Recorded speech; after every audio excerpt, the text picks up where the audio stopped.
تفسير الأحلام. رؤية البحر في المنام.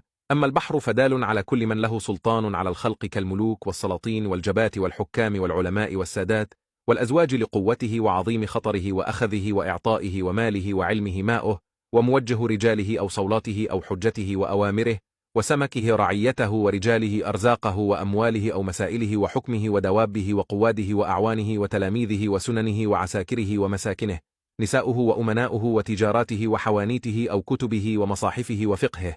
ورؤية البحر الهادئ في المنام يدل على الخير الكثير ورغد العيش والرخاء وعلى زوال الهم والكرب وعلى تيسير الأمور وعلى التمتع بالصحة الجيدة والشفاء من الأمراض وعلى غزارة العلم والحكم. ورؤية البحر واسع وكبير جدا يدل على الخير وكثرة الرزق الذي سيناله. كما أن رؤية البحر في المنام قد تشير إلى فتنة ومصيبة، ومن رأى البحر من بعيد فإنه يدل على سقوطه في معركة، ومن رأى أن البحر يتقلص وتظهر حوافه فإن ذلك يعني التعرض للفقر والجفاف.